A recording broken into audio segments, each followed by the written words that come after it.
یہ قصہ میں ہمیشہ تب سنایا کرتی ہوں جب مجھے اپنا نقطہ نظر واضح کرنا ہوتا ہے تو یہ ایک سفر کا قصہ، اور میرے ساتھ عموماً سفر میں ہی ایسے سبق آموز واقعات پیش آتے ہیں۔ انسان سفر میں ملنے والے واقعات سے بہت کچھ سیکھتا ہے، کیونکہ ہم اپنے اماں ابا سے سیکھنے کی کوشش تو کرتے نہیں ہیں۔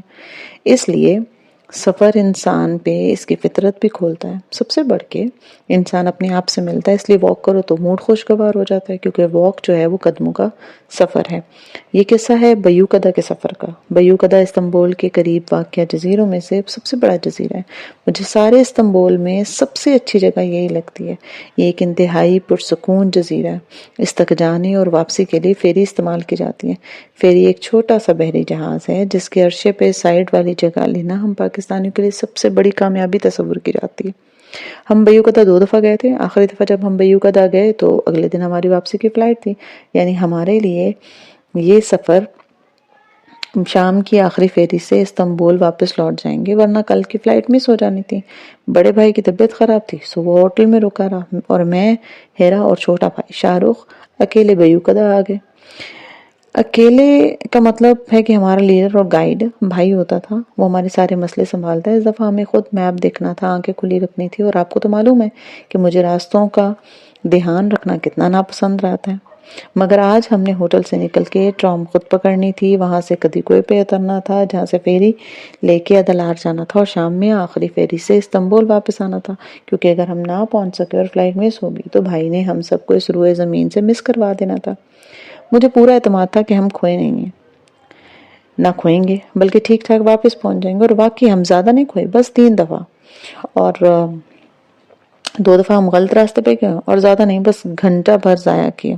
اور ہاں، بھاگ بھاگ کے جب ٹرام تک آئے تو میرے کارڈ کا بیلنس ختم تھا۔ ایسی باتوں کا دھیان تو بھائی رکھتا تھا نا۔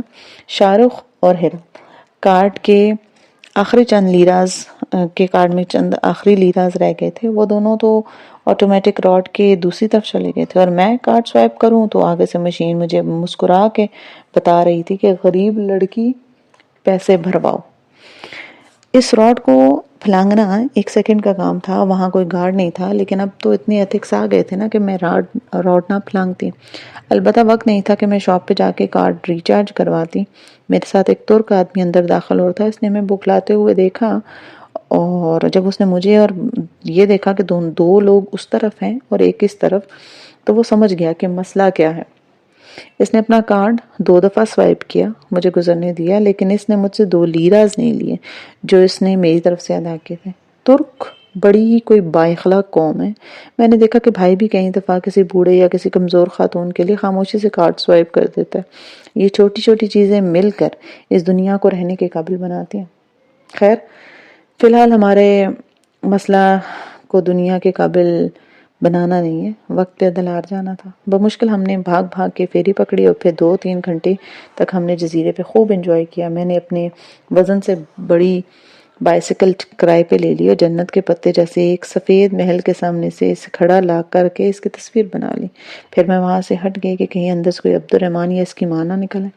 بیوقدہ سے جب ہم گھوم پھر کے واپس جانے لگے تو اس شام کی آخری فیری جا رہی تھی۔ میں اور میرے بہن بھائی بھاگ بھاگ کے ٹکٹ کی لائن میں لگے، بس کسی طرح یہ فیری مل جائے، کیونکہ رش بہت تھا، اور اگر ہم نے یہ فیری نہ پکڑی تو عبد الرحمن اور اس کی ماں سے نہ ملنا پڑ جائے۔ لیکن سچ شکر کہ نہ صرف ہمیں فیری مل گئی، بلکہ عرشے پہ ایک خالی بینچ بھی مل گئی۔ عرشے پہ آمنے سامنے بینچ بنے تھے، اوپر چھت تھی، اور دائیں جانب سے نیلا سمندر نظر آ رہا تھا۔ میری اور ہیرا کی نظر عموماً 2 خالی بینچز پہ ہوتی ہے، کیونکہ 2 بینچز کی صورت میں ہم دونوں آمنے سامنے بیٹھ جاتے ہیں۔ سمندر والی سائڈ، جیسے بس میں کھڑکی والی سائڈ پہ بیٹھنے پہ بہن بھائیوں کی لڑائی ہوتی ہے نا، ہماری یہاں لڑائی دوسروں سے ہوتی تھی۔ آتے ہوئے سمندر کی سائڈ پہ آمنے سامنے 2 عورتیں بیٹھی تھی، ہم دونوں ان کے سامنے بیٹھ گئے، اور سارا راستہ موبائل میں لگی رہی۔ انہوں نے سمندر نہیں دیکھا، اور ہم ان کے دائیں بائیں سے گردن نکال نکال کے سمندر دیکھنے کی کوشش کر رہے تھے۔ اب کی دفعہ ہمارا دل تھا کہ ہم دونوں کو سمندر والی جگہ ملے، لیکن جن 2 بینچوں پہ جگہ ہمیں نظر آتی، وہاں ایک بینچ پہ پہلے ہی 2 افراد بیٹھے تھے، سو میں اور ہیرا دوسرے بینچ پہ بیٹھ کے، ہیرا سمندر والی سائڈ پہ اور میں اس کے ساتھ۔ ہماری ایک عادت تھی کہ ہم استنبول یا کہیں بھی اگر سفر کریں تو ہم ساتھ بیٹھنے والے لوگوں سے مخاطب ضرور ہوتے ہیں۔ میں ہمیشہ لوگوں سے بات کرتی ہوں، ان کی کہانی جاننے کی کوشش کرتی ہوں، وہ کہاں سے آئے ہیں، کیوں آئے ہیں، انہیں یہ جگہ کیسی لگی، ان کی زندگی میں کیا چل رہا ہے۔ میں نے ترکی کے سفر کے دوران بہت سی کہانیاں سنی، بہت سی کہانیاں اکٹھی کی اور بہت سی کہانیاں جوڑی، کبھی لکھوں گی کسی سفر نامے میں۔ اب اس سفر میں ہمارے پاس 2 آپشنز تھے، اور ہاں، بیوکدا سے استنبول 1 سے 1.5 گھنٹے کا راستہ ہے۔ اس 1 سے 1.5 گھنٹے میں یا تو ہم خاموشی سے بیٹھ کے سمندر کو دیکھتے رہتے اور تصویریں اتارتے، یا پھر ہم ان 2 افراد سے باتیں کرتے جو ہمارے سامنے بیٹھے تھے۔ ہمارے درمیان بمشکل 2 فٹ کا گیپ تھا۔ ہم نے بیٹھتے ہی ساتھ پہلے اپنے ان 2 افراد کو ایکسائٹمنٹ سے دیکھا کہ ان سے بات کرتے ہیں، لیکن پھر میری اور ہیرا کی بھویں ایک ساتھ اکٹھی ہوئی۔ ہم نے آپس میں ایک دوسرے کو دیکھا اور نگاہوں میں نفی میں اظہار لایا۔ ایک لمحے میں یہ طے ہو گیا کہ ہم نے ان سے بات نہیں کرنی۔ ہم نے ان دونوں اجنبیوں سے نہ مخاطب ہونے، نہ ان سے فری ہونا ہے۔ کیوں؟ کیونکہ ہم جانتے تھے کہ وہ ہمیں پسند نہیں کرتے اور ہم ان کو۔ ہم دونوں خاموشی سے اپنا سمندر دیکھنے لگے، وہ اپنا سمندر دیکھنے لگے۔ آخر ہمارے سامنے بیٹھے 2 لوگ کون تھے، جن کو ایک نظر دیکھنے کے بعد ہی ہمیں اندازہ ہو گیا کہ ہمیں ان سے مخاطب ہونے کی ضرورت نہیں ہے۔ ہمیں کیسے معلوم ہوگا کہ وہ ہمیں پسند کرتے ہیں یا نہیں کرتے، اور یہ کہ ہم انہیں پسند نہیں کرتے؟ ان میں سے ایک ادھیڑ عمر عورت تھی، اس نے سیاہ عبایا پہن رکھا تھا اور سیاہ اسکارف سے اس کا گول چہرہ نظر آ رہا تھا۔ وہ گردن موڑے سمندر دیکھ رہی تھی۔ دوسرا ایک نوجوان تھا جو یقیناً اس عورت کا بیٹا تھا۔ اس نے سفید ٹی شرٹ پہنی تھی اور آنکھوں پہ سن گلاسز تھے۔ وہ بھی اپنی ماں کی طرح سمندر کو دیکھ رہا تھا۔ ہم ان دونوں سے بات نہیں کرنا چاہتے تھے، اور یہ ایک ان کہا پیکٹ تھا جو میری بہن اور میں نے بنا رکھا تھا۔ دیکھنے میں ہمیں وہ اچھے لگے، لیکن ان سے مخاطب ہونے سے پہلے ہم نے ان کو آپس میں بات کرتے سن لیا تھا۔ واضح لگ رہا تھا کہ وہ عربی بول رہے تھے، یعنی کہ وہ عرب سے تھے اور ہم عربوں سے مخاطب ہونا پسند نہیں کرتے۔ اللہ کے رسول نے فرمایا ہے کہ کسی عربی کو عجمی پر برتری نہیں، لیکن آل سعود اس بات پہ یقین نہیں رکھتی۔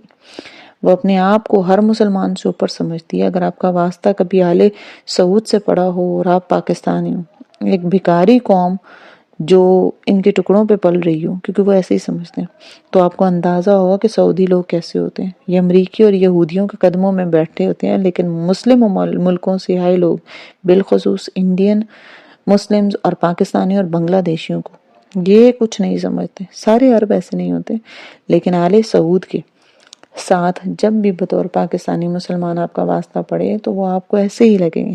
ان کے رویے میں اپنے لیے تکبر اور دوسرے مسلمانوں کے لیے اتنی حقارت ہوتی ہے کہ میری قومی غیرت اور اہمیت گوارا نہیں کرتی کہ میں ان سے بات کروں۔ اس لیے چونکہ ہمارے سعودیوں کے ساتھ بہت برے تجربات ہو چکے ہیں، اور جس طرح یہ ماں بیٹی تیوری چڑھا کے خاموشی سے بیٹھے تھے، ہم نے جان لیا تھا کہ کسی تیل کے کنویں کے مالک یہ مغرور عرب ہیں، جن سے بات کرنا بھی فضول ہے، کیونکہ ہمیں جواب میں صرف مغرورانہ ایٹیٹیوڈ ملے گا۔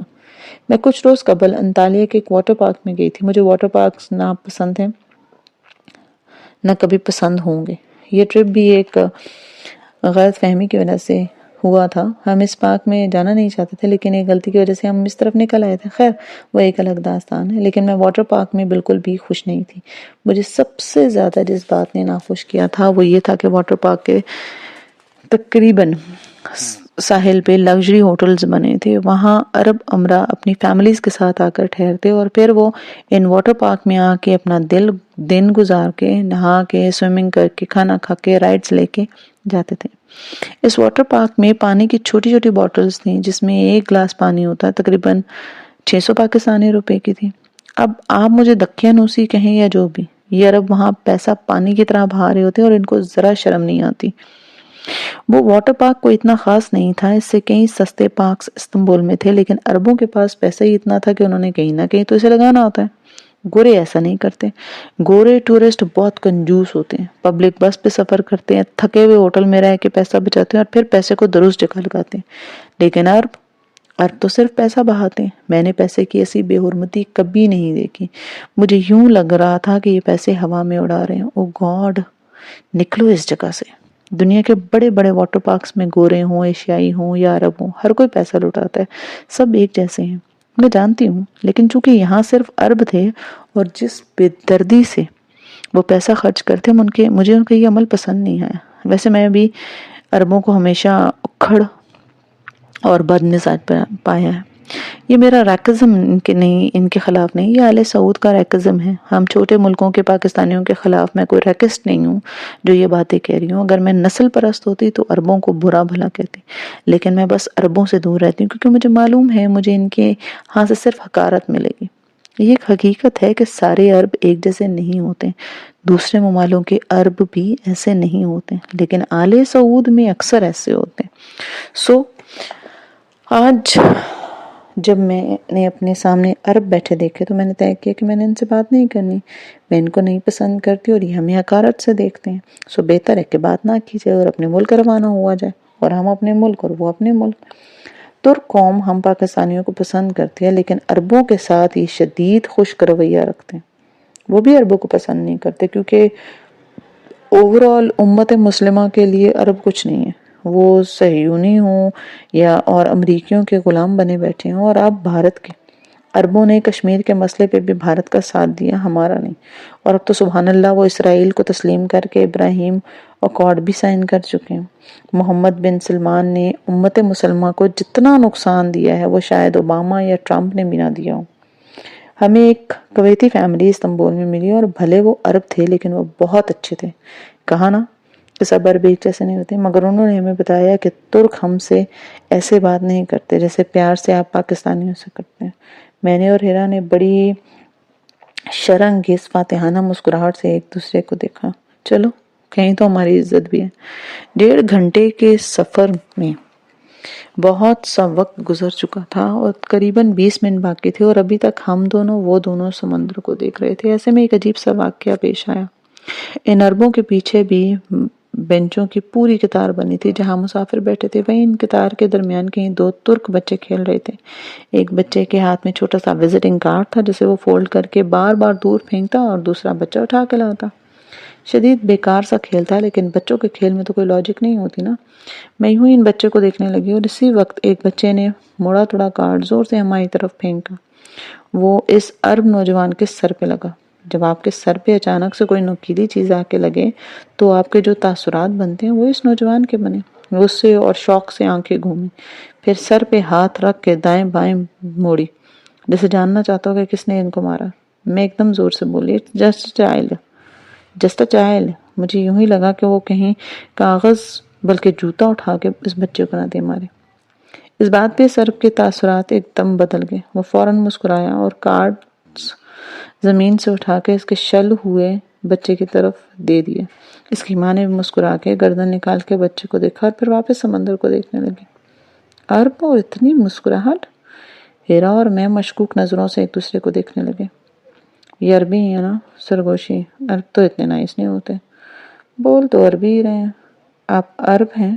میں نے آواز بلند کر کے پوچھا، ورنہ پھر کئی ہفتے یہ مسٹری میرے دماغ میں رہتی۔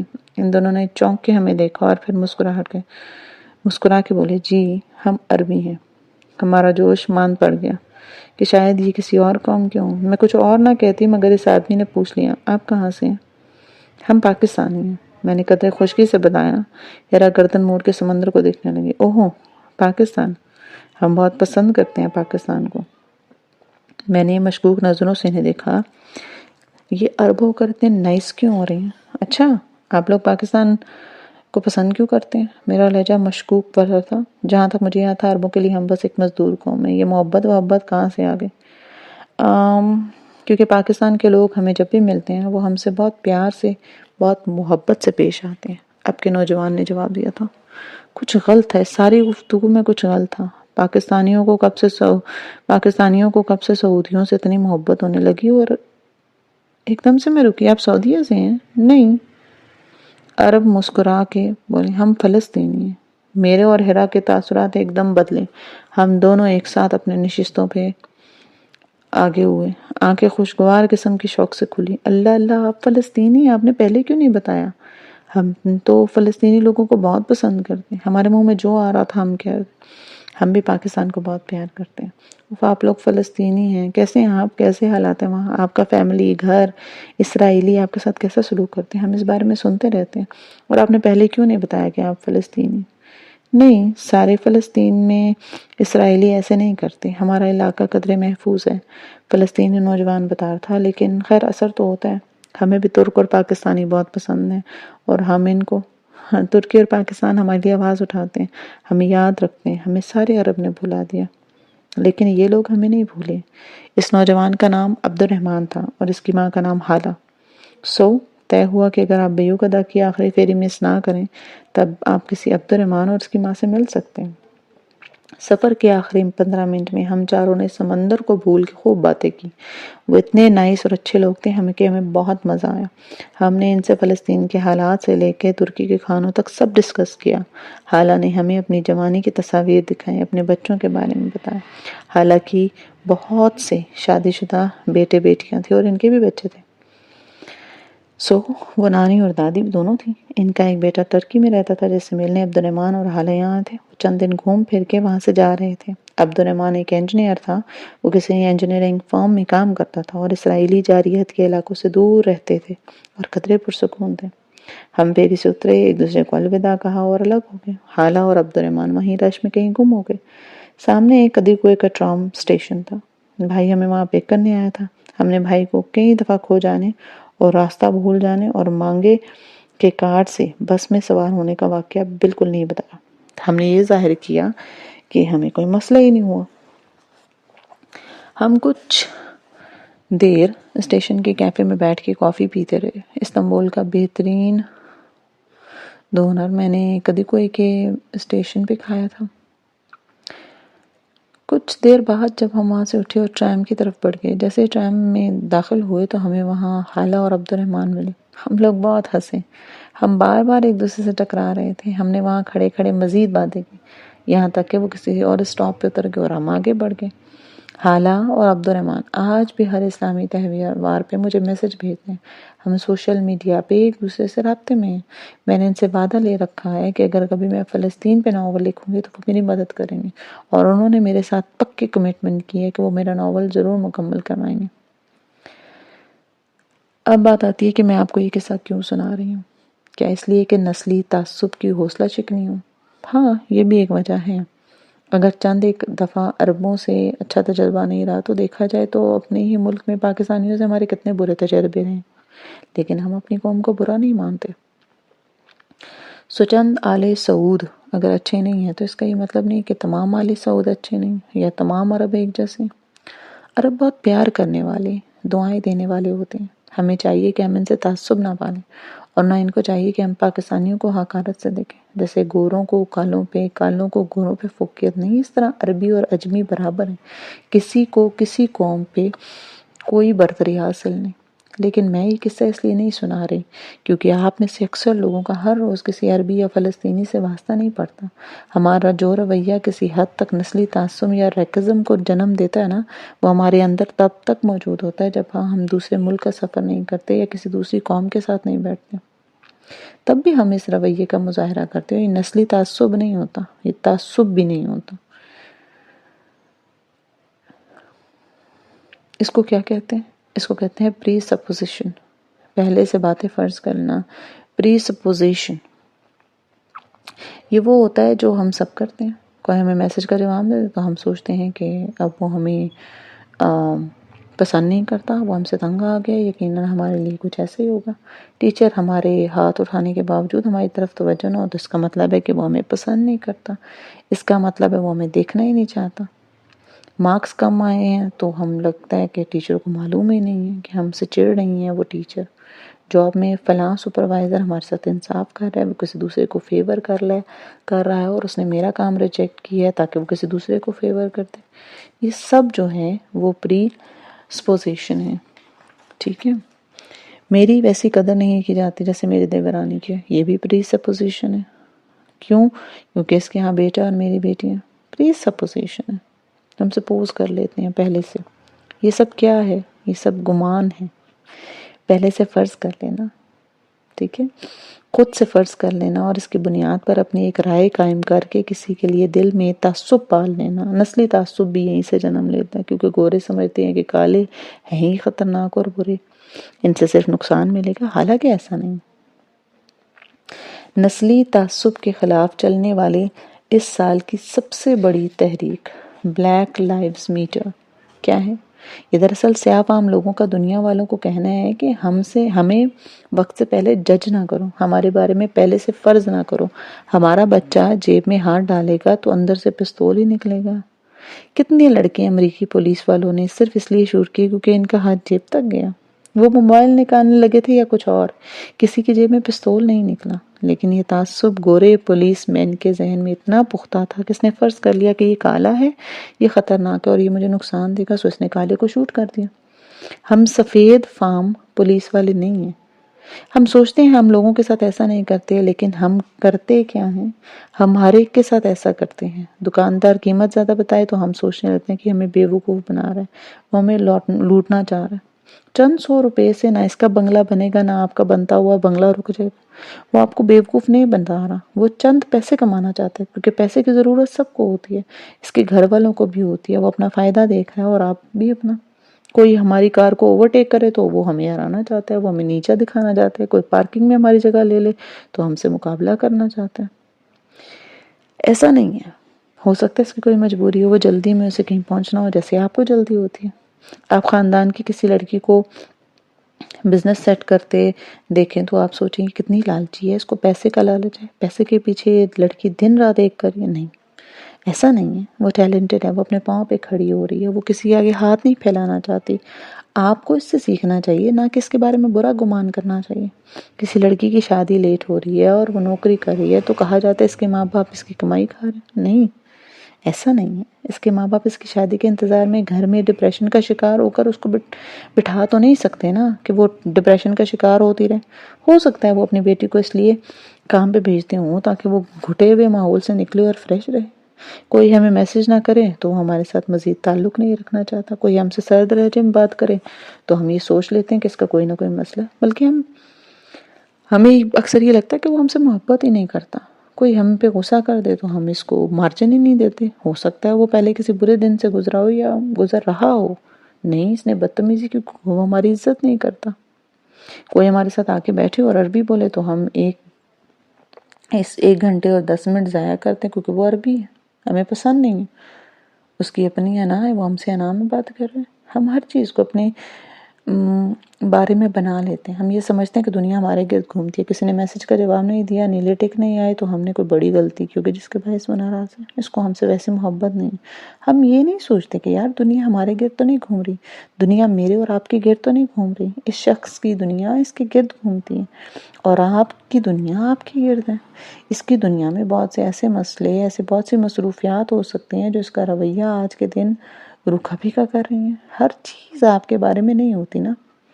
گمان کرنے سے بچنے کو کہا گیا۔ اللہ نے بھی اور اس کے رسول نے بھی کسی انسان کے بارے میں بنا کسی ٹھوس ثبوت کے گمان کرنا گناہ ہے۔ یہ دلوں میں نفرت پالتا ہے، یہ شیطان کو موقع دیتا ہے کہ وہ آپ کے جذبات کے ساتھ کھیلے۔ یہ آپ سے آپ کا وقت ضائع کرواتا ہے۔ آپ 1 گھنٹہ 20 منٹ اپنے برے گمان کے ہاتھوں بیٹھ کے ضائع کرواتے ہیں اور جب تک آپ کو خیال آتا ہے آپ غلط سوچ رہے تھے تب تک کشتی ساحل پہ پہنچ جاتی ہے۔ اب سوال یہ آتا ہے کہ ہم لوگوں سے برا گمان کیوں رکھتے ہیں؟ اس کی سب سے بڑی وجہ انسان کی اپنی کم مائیگی کا احساس ہے، جس کو کمتر یا سیلف اسٹیم کہتے ہیں۔ جب انسان کو اپنی قدر نہیں ہوتی تو وہ اپنا سیلف امیج اسی کو بناتا ہے۔ لوگوں کے ذہن میں کیا ہوتا ہے، لوگ اس کے بارے میں کیا سوچتے ہیں، اسے خود پہ اعتماد نہیں ہوتا اور یہ سوچتا ہے کہ لوگ مجھے کمتر سمجھتے ہیں، سو میں کمتر ہوں۔ جیسے میرے کیس میں میری قومیت کی وجہ سے میں کمتر سیلف اسٹیم کا شکار ہوں کہ بھئی ہم پاکستانی تو ان کی نظر میں ہیں ہی کمتر۔ اچھا، اگر ایسا ہو تو ہمیں کیا کرنا چاہیے؟ پہلا سٹیپ یہ ہے کہ برا گمان چھوڑ دیں۔ اگر کوئی آپ کو جواب نہیں دے رہا تو آپ اس سے اچھا گمان رکھیں۔ اچھا گمان کا مطلب نہیں کہ آپ سوچیں نہیں وہ تو اتنا اچھا ہے کہ اگر وہ جواب نہیں دے رہا تو یقیناً اس میں بھی میرا فائدہ ہے، وہ مجھے کچھ سکھا رہا ہے، وہ اتنا بڑا ہے، ٹھیک ہے، وہ مجھے جواب نہ دے تب بھی خیر۔ یہ اچھا گمان نہیں ہے، یہ خود کو دھوکہ دینا۔ اچھا گمان کا مطلب یہ ہے کہ سادہ سے الفاظ میں خود کو وضاحت دیں۔ آج کے دور میں کسی کے پاس جواب دینے کا ٹائم ہی نہیں ہے، سادہ سی وجہ، بھئی وہ مصروف ہے، سمپل بات ختم۔ دیکھیں آج کے دور میں آپ کسی کے میسج کا انتظار 4 گھنٹے تک کرتے ہیں تو آپ بہت فارغ ہیں۔ نہ صرف آپ کی سیلف اسٹیم کم ہے بلکہ آپ کی کوئی لائف ہی نہیں۔ جب آپ کی کوئی اپنی زندگی نہیں ہے، اپنے شوق، مصروفیات اور اہم لوگ وہ ہوتے ہیں وہ موبائل پہ نظریں ٹکائے نہیں بیٹھے رہتے۔ کسی کے جواب نہ دینے پہ آپ کا دل تبھی دکھتا ہے، لیکن آپ اتنے مصروف ہوں کہ آپ کے پاس اتنا وقت ہی نہ ہو یہ سوچنے کا. آپ آج کے دور میں سب مصروف ہیں اور مصروف ہونا بھی چاہیے. سو جب بھی کسی کے میسج نہ کرنے پہ دل خراب ہو، اہمیت کا احساس نہ ہو، تو موڈ خراب مت کریے. سوچے کہ وہ مصروف ہوگا اور میں بہت فارغ ہوں. میں فارغ کیوں؟ یہاں آپ کو احساس کمپری بہت کر جائے گا کہ مجھے فلاں اور فلاں مسئلے لاحق ہیں، تو یقیناً اللہ تعالیٰ نے آپ میں کچھ اچھا رکھا ہوگا جس کو آپ نے ڈھونڈنا ہے. میرے واٹس ایپ میں بہت سی چیٹس بنا پڑھے پڑی ہوتی ہیں. میں ان کو آرکائیو کر کے بھول جاتی ہوں. کچھ دن بعد آرکائیو فولڈر چیک کیا، چیٹ دیکھے تو جواب دے دیا. ایسے میں میری ایک جاننے والی جو اس بات کا بہت برا مناتی ہیں کہ تم جواب نہیں دیتی، وہ ساتھ یہ بھی کہتی ہیں چونکہ میں مالی طور پہ مستحکم نہیں ہوں نا، میں امیر نہیں ہوں، اس لیے کوئی میری میسج کا جواب نہیں دیتا. میں ان کی باتوں کو اگنور کرتی ہوں کیونکہ مجھے ان کی کمتر سیلف اسٹیم نظر آ رہی ہوتی ہے. اگر وہ مجھے خود سے بات نہ کہتی تو مجھے یاد نہ آتی کہ ان کی مالی حالت کیا ہے. مجھے ان کے بارے میں صرف مثبت باتیں معلوم ہوتی اور مجھے تو ان کی مالی حالت ہمیشہ سے بہت اچھی لگی. مجھے ان کا دیندار ہونا اور بھی پسند ہے. اس لیے عین ممکن ہے کہ اپنے جس احساس کمتری کو لے کر آپ فکر مند ہوں وہ کسی کے ذہن میں ہو ہی نہ، گزری بھی نہ. لوگوں سے اچھا گمان کریں. سادہ گمان اچھا گمان ہوتا ہے. اور اگر وہ بار بار آپ کو جواب نہ دیں اور آپ کے ساتھ برا سلوک کریں تو باؤنڈری کھینچیں اور پیچھے ہٹ جائیں. نہ آپ نے کسی کے پیچھے بھاگنا ہے، نہ کسی کی اپنے بارے میں کوئی رائے لے کے پریشان ہونا. سفر انجوائے کریں، سمندر اور بغلے انجوائے کریں، فلسطینی لوگوں سے باتیں کریں اور ان کی کہانی کھوجیں. 1 گھنٹہ اور 10 منٹ اپنے برے گمان میں ضائع نہ کریں. لوگوں کی کہانی سمجھا کریں. ہر شخص کی اپنی کہانی ہو سکتی ہے نا. ہو سکتا ہے آپ اس کہانی کے ویلن نہ ہوں، نہ ہیرو. ہو سکتا ہے آپ اس کی کہانی میں کچھ بھی نہ ہو. دوسروں کی نظروں میں اپنی اہمیت نہ ڈھونڈیں. دوسروں کے لیے اہم بننے کا خواب نہ دیکھیں. ان کا اپنا ایک سمندر ہے. آپ کا سمندر اپنا ہے، اپنا راستہ ہے. کوئی محبت اور توجہ نہ دے تو اس کے پیچھے نہ بھاگیں. اپنے اسٹیشن پہ اپنے پلان کے مطابق اتریں. اس کو اس بات کا مارجن دیں کہ اس کی بھی ایک کہانی ہے جس سے آپ نا واقف ہیں. لوگوں کا پیچھا نہ کریں، کہانیوں کا تعقب نہ کریں. کہانیوں کو کھوجیں مت اور آہستہ آہستہ آپ کو ہر انسان کی سمجھ آنے لگ جائے گی. آج کے سوالات. نمبر 1، ایک اچھا کام جو آج آپ نے کیا ہو. نمبر 2، اس اچھے کام کو کرنے کے بعد آپ کو کیا محسوس ہوا. نمبر 3، آج کے دن آپ سے کیا غلطی ہوئی جو آپ کے دل کو بوجھل کیے ہوئے. نمبر 4، اس غلطی کی وجہ کیا تھی. خوب سوچ کے ایمانداری سے وہ وجہ تحریر کریں. نمبر 5، مستقبل میں آپ کو کن کن غلطیوں سے بچنا ہوگا تاکہ یہ غلطی دہرائی نہ جائے. ملتے نیکسٹ ایپیسوڈ میں. تب تک اپنا خیال رکھیے. اللہ حافظ.